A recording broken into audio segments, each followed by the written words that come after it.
Bon bah, bonjour tout le monde. Bonjour en tout cas ceux que j'ai pas encore croisés.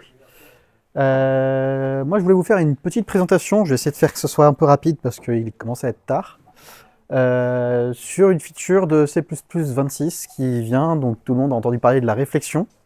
Enfin la plupart des gens. Après, voilà. Et une autre feature qui arrive avec la réflexion, c'est les annotations. Et ça généralement les gens ont un peu moins d'idées de ce que ça peut être.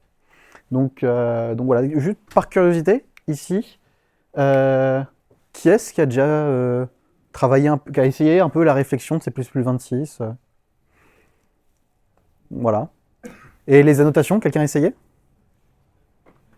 Bon. Euh, alors désolé, le texte est peut-être pas assez grand, mais en gros, la réflexion, ça permet au compile time d'inspecter les informations qui sont dans le code et qui sont perdues une fois qu'on a compilé. Par exemple, le nom d'un type, le récupérer sous forme de string. Par exemple, parcourir la liste des membres d'une classe. Privé, public, alors si c'est privé, public, si c'est const, si c'est statique, si c'est constext, voilà, tout plein de choses comme ça. Euh, donc l'idée, c'est au moment de la réflexion, donc c'est au compile time, on va pouvoir récupérer des infos et les traiter et décider ou pas de les exporter sous une forme ou une autre au runtime. Par exemple, si on veut coder un serializer, on va pouvoir parcourir une classe avec la réflexion et exporter le nom des symboles dans une variable statique, par exemple, pour l'avoir au moment du runtime quand on va vouloir print notre classe ou ce genre de choses. La réflexion en elle-même, elle est bien, elle fait plein de choses, mais il y a eu besoin d'autres papiers pour aller avec, et on va en voir un peu de bout de code, donc je vais juste les introduire très rapidement. Il y a l'expansion statement, est-ce que ça dit quelque chose à quelqu'un? Le template for. Non. Bon. Le template for, pour faire simple, c'est une boucle, comme vous connaissez, mais à la place de boucler sur une exécution, on va boucler sur une compilation. Le contenu de la boucle va être recompilé plusieurs fois, ça va être répété, ce qui permet euh, notamment d'avoir des tours de boucle qui définissent des variables statiques différentes. Parce qu'en fait, ce n'est pas des boucles, ça va générer n fois le code qui est en dessous. Donc c'est quelque chose de très utilisé pour la réflexion. L'autre chose, c'est define static string, array ou object. Ça permet juste de prendre un objet qui est présent à la compilation, qui est constext, et le foutre, ou consteval, pardon, et le mettre dans une variable statique pour pouvoir l'avoir au runtime, notamment bah, les noms des symboles euh, qu'on va annoter. Et enfin, du coup, forcément, le papier suivant, bah, c'est les annotations. C'est pas dans le même papier que la réflexion, c'est un papier en plus qui a été rajouté plus tard et qui est une excellente idée, si vous voulez mon avis. L'autre avantage de la réflexion, c'est que ça rend le code plus joyeux parce que l'opérateur, c'est chapeau, chapeau. Euh, Ça, c'est grand ou pas? Juste pour me rendre compte. Ouais, c'est limite, ok. Ça ressemble à ça, la réflexion. Alors, ça ressemble à ça, c'est facile de le dire. Euh, Là, c'est un code très simple. On va juste print les membres d'une classe et leurs valeurs. Très très simple. Enfin, très basique. Mais quand on ne connaît pas la réflexion, ça fait un peu peur. Donc on fait un template for, juste pour boucler sur des membres, pour boucler sur les membres de la classe. Les membres, on les a récupérés avec la méthode de non-static data members of. Et là, on a notre chapeau chapeau qui rend le code joyeux. De foo, et foo, c'est notre structure qui est au-dessus. Donc si on fait dans le sens où il faut le lire, on a pris la valeur réfléchie de foo, on a récupéré ces data members qu'on a mis dans un tableau statique. Ce tableau statique, on le parcourt et on va print une static string de l'identifiant de notre euh, de notre euh, de notre variable, voilà. Ensuite, l'identifiant de notre membre, qui va être ici par exemple bar, qu'on retrouve ici, ou base, puis date, donc va appeler on va récupérer notre membre et on va le repasser, passer de sa valeur réfléchie à sa vraie valeur avec l'opérateur de splice, qui est un autre truc qui rend joyeux parce que c'est un smiley à l'envers, un smiley à l'endroit. Euh, c'est très difficile pour ceux qui n'arrivent pas à lire, je pense, à comprendre ce que je dis.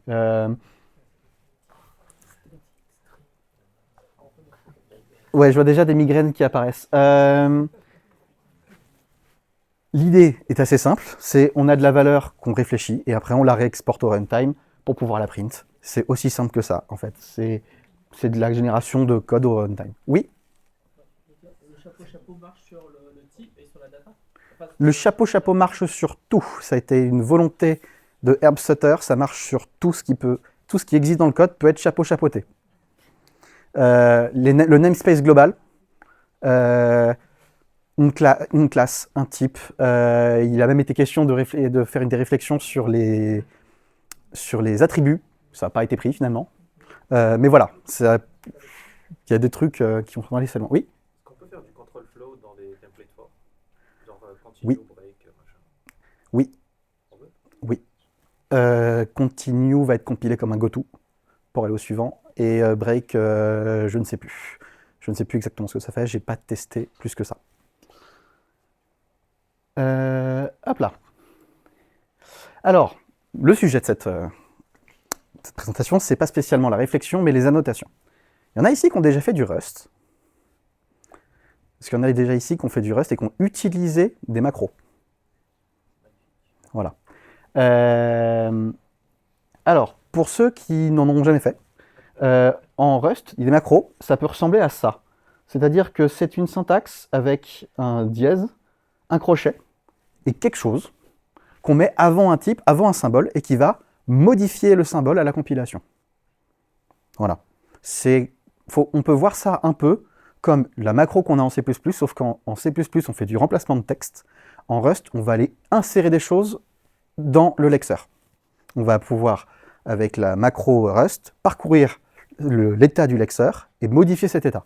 Pour par exemple rajouter des membres, rajouter des méthodes, renommer des membres, etc. Et ben en C++, ça ressemble, et c'est pour ça que j'ai voulu comparer les deux, parce qu'il faut bien comprendre que ce n'est pas des macros Rust. Du tout, ça n'a rien à voir, à part que ça se ressemble, parce qu'en C++, ça s'écrit aussi avec des crochets. Et en plus, ça se place quasiment au même endroit. Et en plus, l'utilité peut être similaire. Donc c'est quand même, ça peut être similaire. Donc voilà, je voulais vraiment l'expliquer que c'est pas la même chose. En C++, une annotation, c'est juste un flag. C'est quelque chose qui est observable par la réflexion. Ça s'arrête là. Ça ne déclenche pas de callback. Ça ne modifie pas le code. Ça rajoute juste une information qu'on va pouvoir récupérer pendant la réflexion. Une fois que le code est compilé, la notation est perdue si on ne l'a pas exporté dans le monde statique, avec, comme ce que je disais, avec des define static array, etc. La réflexion la plus basique qu'on peut faire, c'est ça. C'est égal 1. Parce qu'une annotation, c'est une valeur constexpr, enfin consteval. C'est-à-dire que n'importe quoi qui est une valeur qui peut être connue au compile time peut être mis en annotation. N'importe quel, en fait, en réalité, c'est n'importe quelle chose qui peut être un template parameter, peut être une annotation. Donc, 1, ça marche. Et en plus, on peut l'observer. Là, j'ai fait un exemple. Pas besoin de comprendre exactement ce que fait le code, mais enfin de comprendre exactement comment il marche. Mais en gros, on parcourt la structure, et pour chaque membre, on print comme tout à l'heure, mais en plus, on regarde ce qu'il a noté. Et là, on va voir que life, il dit life, c'est cool. Voilà, base, bar, c'est qui vaut life ici. Tout va bien. Mais base, il vaut 42, et en plus, il a noté. Et il le marque bien là. Comment je fais pour savoir si c'est noté? Il y a la méthode qui est définie dans std-meta, annotations of, qui permet de récupérer la liste des annotations. Si la liste des annotations est vide, c'est qu'il n'y a pas d'annotation. C'est aussi bête que ça. Mais du coup, on peut faire mieux que ça quand même, parce que égal 1, enfin, annoté ou pas, on pourrait imaginer, alors il faut un peu d'imagination quand même, un monde où on veut définir le domaine de définition d'un entier. Donc on rend observable une structure, on rend observable une annotation qui dit qu'on a une range de 0 à 15, et on imagine, c'est celui qui utilisera le code qui devra le définir, que notre entier base, il ne peut être compris qu'entre 0 et 15. Et ça sera à quelqu'un qui fait une callback, qui fait une inspection avec la réflexion, de vérifier la valeur de cet entier. Juste, il a l'outil nécessaire maintenant pour connaître le range associé. Cette annotation ne va pas checker la valeur de base, elle donne l'information sur quelqu'un qui voudrait checker. Si tu veux checker, il y a ça à vérifier. Je ne sais pas si c'est clair pour tout le monde. Et donc là, on retrouve la même chose, c'est-à-dire que on parcourt les membres pour le petit POC, et si on a une annotation de type range, voilà. Si notre annotation est de type A, type of annotation, c'est assez explicite, et puis après isSame range A, c'est qu'on a une annotation de type range, on la récupère avec la méthode extract. Toutes ces méthodes-là, elles sont définies, toutes les méthodes que vous voyez pas, dont vous voyez pas la définition, elles sont toutes définies dans std meta. Et donc après, si notre range a une valeur parce que je l'avais stocké sous forme d'optionnel, si on a une, on la print. On ne peut pas faire... c'est assez simple. Une fois qu'on est rentré dans le monde de la réflexion, parce qu'il y a un petit gap. Je précise juste, tous les codes que je donne ici ont des godbolt en haut, et là, je partagerai les slides, donc comme ça vous pourrez aller jouer avec.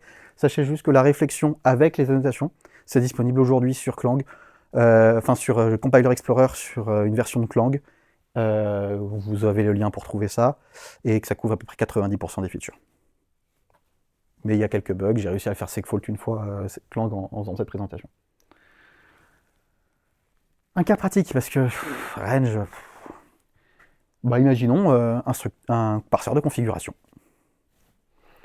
On définit une structure de configuration qui va contenir toutes nos valeurs. Et ensuite, on va annoter une valeur par défaut, une description qui pourrait être print lorsqu'on fait un help, par exemple. On pourrait définir que le code, que la variable peut être optionnelle, avec juste en disant on ne la verra pas dans un optional. Et puis on peut même la renommer, parce qu'en C++, on ne peut pas mettre de variable qui contient un tiret du 6. Mais on pourrait dire que je ne sais pas si notre config vient d'un JSON et qu'on a décidé que notre JSON contenait des symboles avec un tiret du 6, mais on peut la renommer. Donc ça, c'est un pattern, cette syntaxe-là est un peu bizarre à voir en C++. Mais c'est un pattern qu'on voit souvent en Rust, et qu'on voit dans d'autres langages de plus en plus. En Python, on verra plus souvent des décorateurs pour faire ça, par exemple. En Rust, des macros, du coup. Et j'en profite de cette slide-là où j'ai utilisé les deux syntaxes possibles pour les annotations. Les annotations, c'est comme les attributs. On les place au même endroit, mais elles commencent par égal.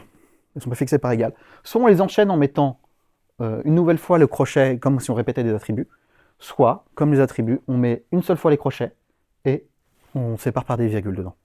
Voilà. Mélanger des attributs et des machins. Et on ne peut pas mélanger les attributs et des annotations. C'est, je crois, le premier truc qu'ils ont mis attention à ne pas faire, et finalement ils l'ont interdit du coup. Parce que trop error prone. Voilà. Et ce que je vous propose, c'est d'aller regarder justement cette... non.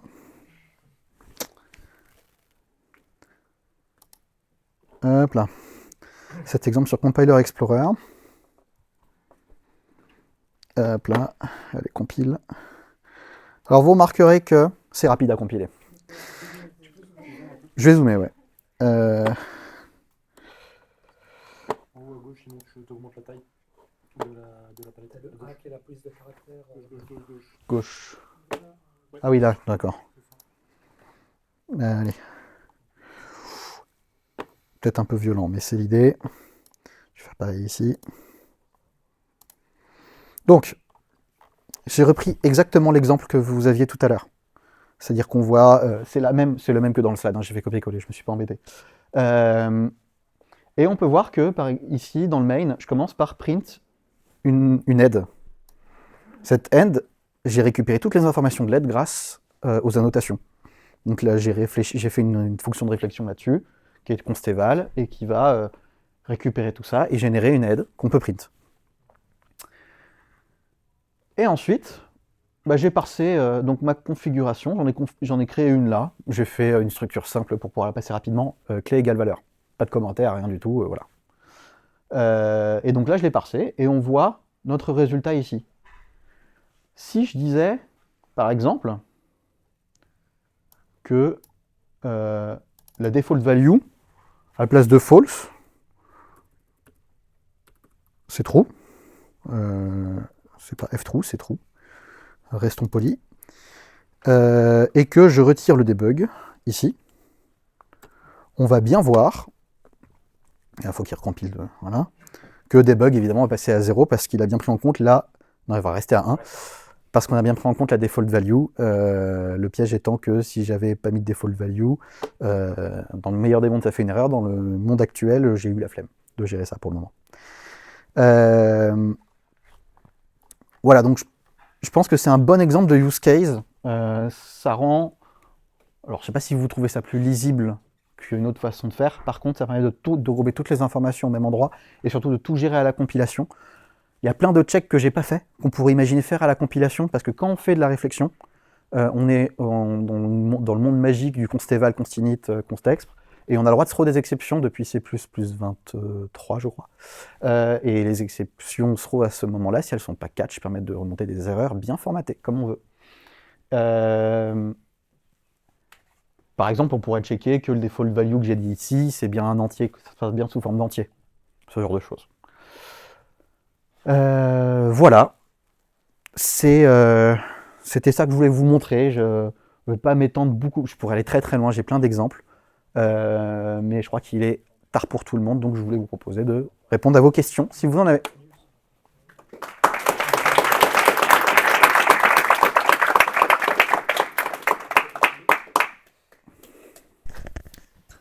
On peut appeler des fonctions at compile time.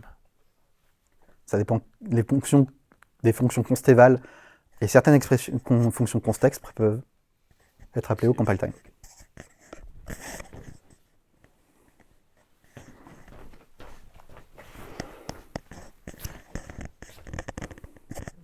C'était plus une remarque qu'une question. Ce que tu as montré au tout début côté Rust.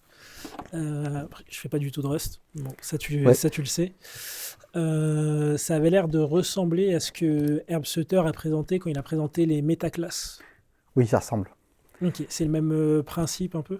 Ouais, c'est juste que j'ai essayé de trouver une... Celle-ci de macro fait la même chose qu'une métaclasse. J'ai juste essayé de trouver une macro qui était native à Rust pour éviter d'en inventer une, c'est tout. Okay. Mais c'était pour montrer la syntaxe plus qu'autre chose. Mais effectivement, ça c'est comme une métaclasse qui rajoute le fait de sérialiser une classe.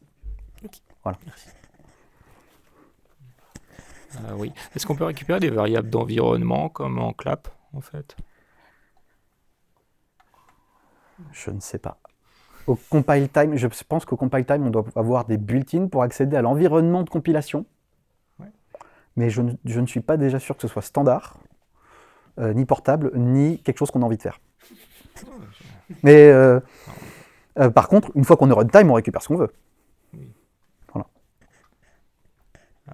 Et deuxième question, c'est assez simple de définir soi-même ces fonctions de parsing d'entrée? Alors, définir quoi? Les annotations, c'est super simple. Définir parcourir avec la réflexion quelque chose? Ouais. Il faut un peu d'entraînement. Mais une fois qu'on a compris la mécanique, en fait, il faut comprendre la mécanique. Une fois qu'on a compris la mécanique, c'est super straightforward. Et au début, je pouvais galérer à juste print les membres d'une classe. Maintenant, je le fais de tête. C'est-à-dire que il y a un petit gap, il y a un petit skill set à obtenir. Mais une fois qu'on a compris à quoi servaient les built-in, comment on les utilisait, c'est super simple. Voilà. Et je recommande tout le monde le papier, donc le P2996, qui présente la réflexion, est extrêmement bien expliqué, extrêmement didactique. Ça marche. Enfin voilà, je vous recommande. Pour apprendre la réflexion, c'est par là que je suis passé, et ça marche très très bien. Il est vraiment très didactique. Ok. Dernière question, est-ce qu'il y a eu des développements d'une librairie comme CRD, en fait, avec tous les back-ends de format possibles? JSON, YAML, tout? Pas encore. Pas encore. Ça n'a été accepté dans le standard qu'en juin. Okay. Donc, ça fait que depuis juin qu'on sait que ça arrivera en C++ 26. Déjà, on est fixé sur la syntaxe, c'est bien. Déjà, en plus, on a une extension, enfin un fork de Clang, je ne sais pas si c'est un plugin ou un fork ou une extension, mais qui le gère. Mais la lib ne devrait pas tarder, et je pense même que ça va finir par rentrer dans le standard. Tu t'es pas encore amusé à faire un portage de clap Euh, Si. Si. Pour ceux qui ne savent pas, juste clap.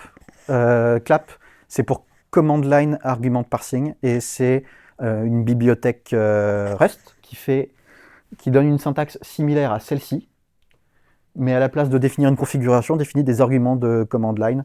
Donc là, c'est comme si on avait un moins host et voilà, et il va nous générer par exemple automatiquement le moins help qui va nous définir chacun des arguments, pardon, valeur par défaut, optionnel, tout ça. Clap, c'est le même outil que ça, mais pour de command line. Et en soi, ça c'est quasiment pareil, du coup. Est-ce que c'est prévu justement il y a la notation range. Est-ce que c'est prévu de balancer une assertion en mode debug si on est out of range ou pas? Alors, le truc c'est une annotation, elle n'est que observable. Ouais. Donc si jamais ça devait être le cas, il faudrait Ajouter en code. en mode debug, j'ai fait un POC de ça, mais je ne l'ai pas mis parce que ça marche pas encore très bien. En fait, tu peux, avec la réflexion, inspecter l'intégralité de ce qui se trouve dans ton namespace global. À partir de là, tu peux récursivement parcourir tous tes namespaces, tous tes types, tous tes symboles, et donc récursivement chercher tous les endroits où tu as mis un range. Une fois que tu as fait ça, 8 jours après avoir essayé de compiler, tu vas pouvoir du coup rajouter un assert, enfin vérifier à la main, quoi. Voilà, tu vas pouvoir faire ça. Attention, la réflexion aujourd'hui ne permet que de lire du code, elle ne permet pas d'en écrire. C'est prévu, hein, c'est clairement dans les plans, avec notamment les métaclasses dont Prosper a parlé. C'est prévu, ça n'est pas encore le cas, donc on ne peut pas insérer un assert aujourd'hui là-dessus. On pourrait faire d'autres types de checks avec ça. Checker, par exemple, on a une coding style qui dit que les membres commencent par M underscore. Et bon, on pourrait imaginer un header, quand on l'inclut, il fait ses checks. Et il fait un static assert si on ne respecte pas. C'est le meilleur moyen de dire à quelqu'un qui n'a pas ClangTidy et qui ne veut pas l'installer que t'inquiète pas, tu auras ClangTidy. Voilà.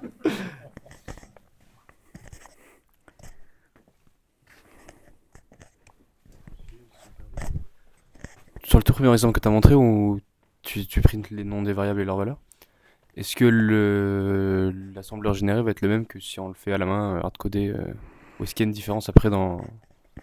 je pense ça parce que c'est facile à reproduire, mais de manière générale, est-ce que l'assembleur va être différent après? Alors la grosse différence qu'on va avoir, c'est que déjà en termes de praticité, tu utilises forcément le nom du symbole, tu renommes le symbole, tu as renommé ta string à la fin dans la compilation. Le problème c'est que à chaque fois que tu vas faire define static string, il va te créer une nouvelle string statique qui va être du coup potentiellement dans ton assembleur. Donc je sais pas, c'est difficile de te répondre là-dessus. Ce qui est bien, c'est que là, comme tout est défini au compile time, tout ce que tu vas générer va être une string view, donc c'est pas alloué dynamiquement, c'est alloué statiquement. Donc l'assembleur, par définition, va être différent. En fonction de comment tu manipules, parce qu'après, si dans ton code, tu manipules qu'une string view parce que tu as bien fait les choses et que c'est moins error prone de le faire avec ça que de le faire à la main. Mais si à la main, tu vas dire que ton membre data, tu vas le stocker dans une string data, tu vas derrière stocker dans une std string, tu vas faire une allocation dynamique, donc l'assembleur va pas être le même, etc. Je pense pas après que l'assembleur va être foncièrement différent tant que tu arrives à garder exactement la même logique. Voilà.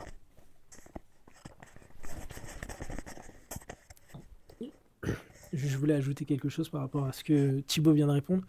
L'intérêt aussi d'avoir la réflexion, c'est que c'est du full compile time, et donc c'est potentiellement optimisé lorsque tu l'utilises. C'est-à-dire que la static string que tu as créée, j'ai envie de croire que si tu l'as utilisée dans un scope relativement petit et qu'ensuite elle n'existe plus parce que, je sais pas, tu l'as utilisée pour faire un check à la compilation aussi, pour une information que tu possèdes et que ça devait juste lever une erreur, arrêter la compile si ça échoue, que si ça a compilé, ça disparaisse. Mais bon, à tester en tout cas. Dans l'idée, j'aimerais que ce soit possible puisque tout est full compile time. Et en plus, comme c'est dans les environnements const.expr, const.eval, c'est UB-free. Donc j'espère... UB-free, il n'y a pas de undefined behavior. On ne peut pas avoir de leak mémoire, on ne peut pas avoir du monde du C++ classique. Donc j'ai envie de croire qu'à la fin, ce qui sort est meilleur que l'assembleur que j'aurais écrit. Tout à fait, ouais.